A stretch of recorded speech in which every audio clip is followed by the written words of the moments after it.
민수기 29장 1절로 11절입니다. 구약성경 245쪽에 있습니다. 민수기 29장 1절에서 11절까지 우리 한 절씩 교독하도록 하겠습니다. 민수기 29장 1절로 11절입니다. 일곱째 달에 이르러는 그달 초하루에 성회로 모이고 아무 노동도 하지 말라. 이는 너희가 나팔을 불 날이니라.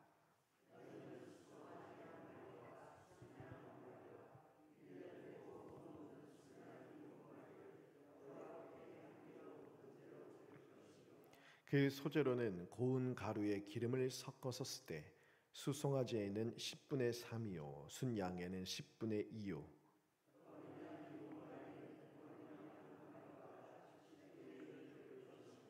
또 너희를 속죄하기 위하여 숫 염소 한 마리로 속죄제를 드리되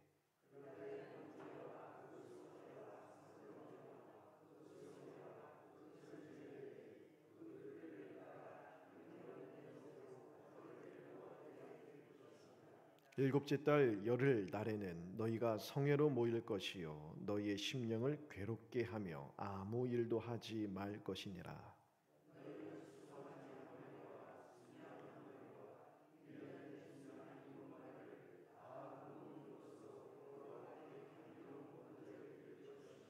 그 소재로는 고운 가루에 기름을 섞어서 쓰되 수송아지 한 마리에는 10분의 3이요 순양 한 마리에는 10분의 2요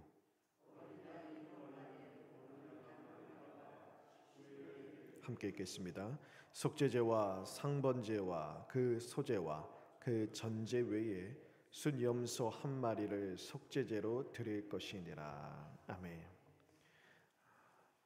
지금까지 하나님께서 이스라엘 백성들을 이제 인도하시면서 1세대가 하나님 말씀하신 대로 광야에서 다 이제 죽어가는 과정을 보았습니다. 그 마지막으로 미디암 그리고 아론, 모세의 죽음을 이제 다루었는데요.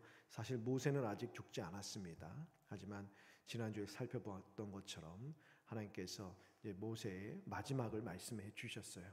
그리고 모세가 그렇다면 이스라엘 다음 세대를 이끌 다음 후계자를 세워달라는 기도를 했었습니다.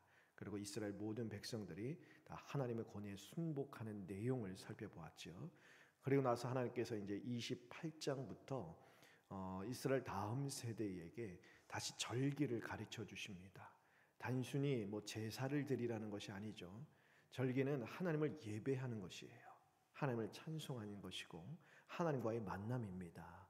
그래서 하나님과 예배하는 방식을 다시 한번 가르쳐 주시는 것입니다. 그래서 28장에서 이스라엘이 지켜야 할 절기들 중에 특별히 6월절에 대해서 그리고 77절에 대해서 말씀해 주셨습니다. 그리고 이어지는 오늘 말씀 29장에는요. 이스라엘 절기들 중에 많은 절기가 이스라엘 달력 중 7월 달에 집중이 되어 있습니다. 7월 달에 있는 절기들을 다루고 있는데 오늘 말씀은 그 가운데 두 가지 절기죠. 나팔절 그리고 대속죄일에 대한 규정을 주고 계십니다. 그래서 1절에 보시면 일곱째 달의 첫날은 초하루이고 이 달이 유대인 달력의 첫날이다라고 말씀하세요. 초하루 첫날이에요. 우리로 따지면 새해죠. 설날이라는 것입니다. 그래서 이날 나팔을 크게 불어서 초하루가 되었음을 선포합니다. 그래서 이날을 나팔절이라고 부르기도 합니다. 이날은 거룩한 날이어서 성회로 모이라 말씀하시고 아무 노동도 하지 말라 말씀하시죠. 그래서 2절에서 6절까지 보시면 이 나팔절에 드리는 제물에 대한 소개가 되어 제물들이 소개됩니다. 나팔절에는 앞에 나왔던 6월절 그리고 77절에 드리는 그런 제물을 동일하게 드리라고 말씀해 주십니다. 그리고 거기에 이 나팔절이 아까 말씀드린 것처럼 1년을 시작하는 초하루라고 그랬잖아요. 초하루에 드리는 번제물, 숫소, 또 숫양 그리고 1년 된 순양을 추가해서 드리라고 말씀해 주시고 가루에 기름을 섞어서 소제와 포도주의 전제가 곁들여집니다. 나팔절에는 아까 제가 나팔을 분다 말씀드렸잖아요. 숫양의 뿔로 만든 그런 뿔 나팔을 길게 그리고 우렁차게 이렇게 붑니다. 그런 새해가 되었음을 선포하는데, 사실 이제 단순한 새해다라는 선포가 아니라 작년 한 해 동안 우리를 인도하시고 지켜주신 하나님의 그 은혜와 권능을 기념하는 나팔이에요. 그리고 새해가 되었잖아요. 올해도 작년과 동일하게 우리를 지켜주실 것이요, 또한 우리의 걸음걸음을 보호해 주시고 인도해 주실 것을 간구하는 나팔을 부는 것입니다. 그러니까 단순히 나팔 소리는 하나의 그냥 의식이 아니에요. 새해가 되었으니 순양의 나팔을 길게 부는 형식이 아니라 하나님의 은혜, 지금까지 걸어 모든 걸음을 돌아봤을 때 이것이 다 하나님의 은혜임을 고백하는 나팔이요, 또한 한 해 우리가 걸어갈 모든 365일 하루하루의 삶이다 동일한 하나님의 권능의 손길 아래 있음을 고백하며 그 은혜로 우리의 걸음을 인도해 주실 것을 찬송하고 또한 간구하는 그러한 고백의 나팔이었던 것입니다. 우리도 매일 하루를 시작할 때 나팔을 부는 거예요. 어떤 나팔을 부르겠습니까? 찬송의 나팔을 부는 것이고 기도의 나팔을 부는 것입니다. 오늘 하루 시작할 때 어제 우리를 삶을 지켜주시고 살아오게 하신 하나님의 은혜에 감사하는 찬양의 나팔을 부는 것이고, 그 은혜의 손길로 오늘 하루도 살아가게 하시고 오늘 하루의 삶을 지키시고 붙드실 하나님의 권능의 역사를 기대하고 구하는 기도의 나팔을 불며 하루를 시작하는 것입니다. 이처럼 하루의 첫 시간을 하나님께 드리며 주의 은혜를 구할 때에 하나님은 우리의 삶에 하나님의 크신 능력과 자비의 손길, 권능의 손길로 응답해 주실 줄 믿습니다. 7절에서 11절에는 이제 속죄일이 소개가 되는데요. 유대인의 이 달력 중에서 7월 10일 이 날은 가장 거룩한 날입니다. 가장 거룩한 날로 지키는 대속죄일입니다. 이날은 다른 날처럼 성회로 모이고 아무 일도 하지 않습니다. 동일해요. 하지만 이날은 축제를 벌이지 않습니다. 다른 절기는요, 성회로 모여서 아무 노동도 하지 않아요. 성회로 모여, 쉽게 말하면 예배 자리에 모여서 함께 먹고 마시며 교제를 나누고 하나님이 주신 은혜를 서로 나눕니다. 그런데 대속죄일은요, 그런 축제가 없어요. 기뻐하고 떡을 떼며 나누는 즐거움이 없습니다. 왜냐? 대속죄일. 이날 7절에 보니까 심령을 괴롭게 해야 한다 말씀하시잖아요. 심령을 괴롭게 하는 날입니다. 회개하는 날이라는 것이죠. 하나님 앞에 자신을 철저하게 낮추고 금식하여서 내 안에 있는 죄를 돌아보는 것이고, 아직 남겨져 있는 내 속에 뿌리를 내리고 있는 부정결함들을 다 낱낱이 돌아보면서 철저하게 하나님께 회개하는 날로 보내라는 것입니다. 그래서 속죄일은요, 앞에 드렸던 절기들에 드리는 동일한 제물들을 다 드립니다. 그리고 속죄일을 위한 속죄제가 더해지는데, 이날 대제사장은 이스라엘 백성의 죄를 속하기 위하여 속죄 제물을 잡고 한 마리 염소를 아사셀을 위하여 광야로 이렇게 보내는 그런 의식을 치르게 됩니다. 이스라엘 백성들은요, 이 대속죄일뿐만이 아니에요. 여러 절기를 통해서 많은 제물을 드립니다. 절기 때문만이 아니에요. 매일 상번제를 드려요. 상번제라는 것은 아침 저녁으로 번제를 드립니다. 이스라엘 백성들은 매일 제물을 드리고 제사를 드리는 삶이에요.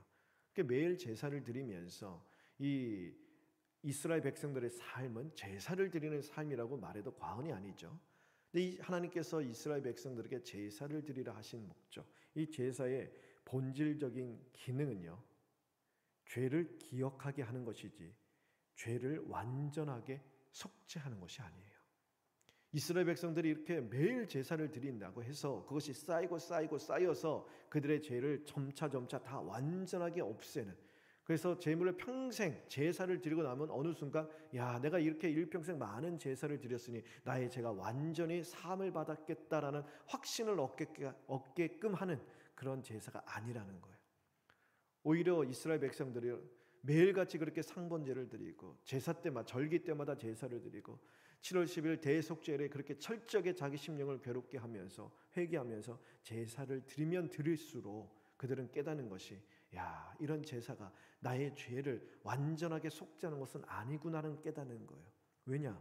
오늘 제사를 그렇게 드리고 또 내일 제사를 드리는데 또 수많은 죄들이 기억나는 거예요. 또 제사를 드리는데 또 죄악들이 막 스물스물 올라오는 거예요.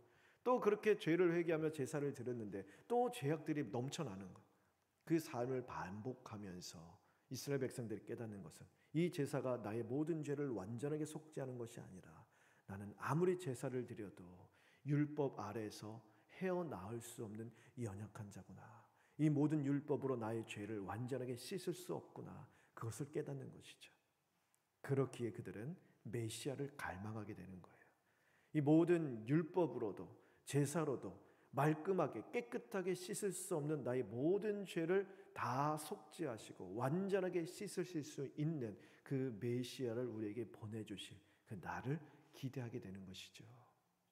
그리고 그들이 소망했던 완전한 죄사함, 참 하나님이신 예수 그리스도께서 이 땅에 참 사람으로 오셔서 십자가에서 우리의 모든 죄를 짊어지시고 죽음으로 말미암아 그들이 그토록 갈망했던 완전한 속죄가 이루어지게 된 것입니다. 그렇게 우리가 제사를 드리지 않는 거예요. 예수님께서 우리를 위하여 완전한 속죄를 이루지 아니하셨다면 우리도 제사를 드려야 돼요. 예배 때마다 양 바쳐야 돼요. 소 바쳐야 돼요. 이 자리가 얼마나 난리가 나겠어요. 여러분, 양과 소를 잡아 바친다는 건 쉬운 일이겠습니까? 피가 넘쳐나고 찔렀을 때 피가 사방으로 튀기고 깨끗한 옷이 아니라 뭐가 피로 막 피냄새가 진동하는, 하나님이 우리를 그렇게 하나님께 나오게 하시지 아니하시고 예수 그리스도의 이름으로 누구든지 그리스도를 믿는 자는 그 이름으로 말미암아 예배 자리뿐만이 아니에요. 하나님의 그 영광스러운 은혜의 보좌 앞에 담대히 나아갈 수 있는 길을 활짝 열어주셨어요. 예수 그리스도의 속죄의 능력입니다. 그렇기 때문에 우리는요, 복음을 단순히 예수를 믿을 때만 듣고 그치는 게 아니에요.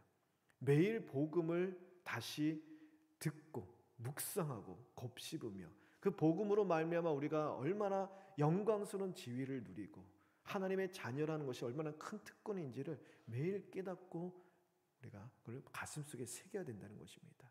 그래야 우리가 얼마나 하나님께서 우리를 구원하신 이 구원의 능력의 크기를 깨달아 알아가고 하나님 자녀라는 것이 얼마나 영광스럽고 위대한 그런 신분이라는 것을 우리가 깨달아야 이 세상 가운데 우리의 믿음이 흔들리지 아니하고 하나님의 자녀된 이 정체성을 힘있게 지켜 나갈 수 있는 것입니다.